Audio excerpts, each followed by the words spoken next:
speaking in learning. So we should all listen. Okay, now we will having our activity.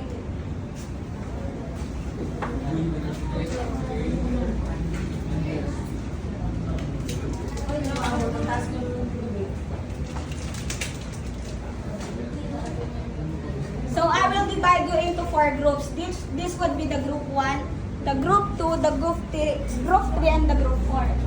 So you need to answer group 1 need to answer numbers 1 and 2.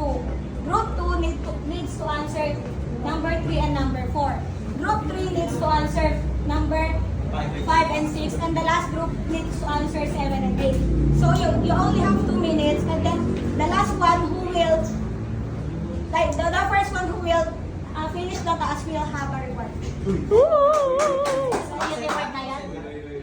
I want reward. I want reward.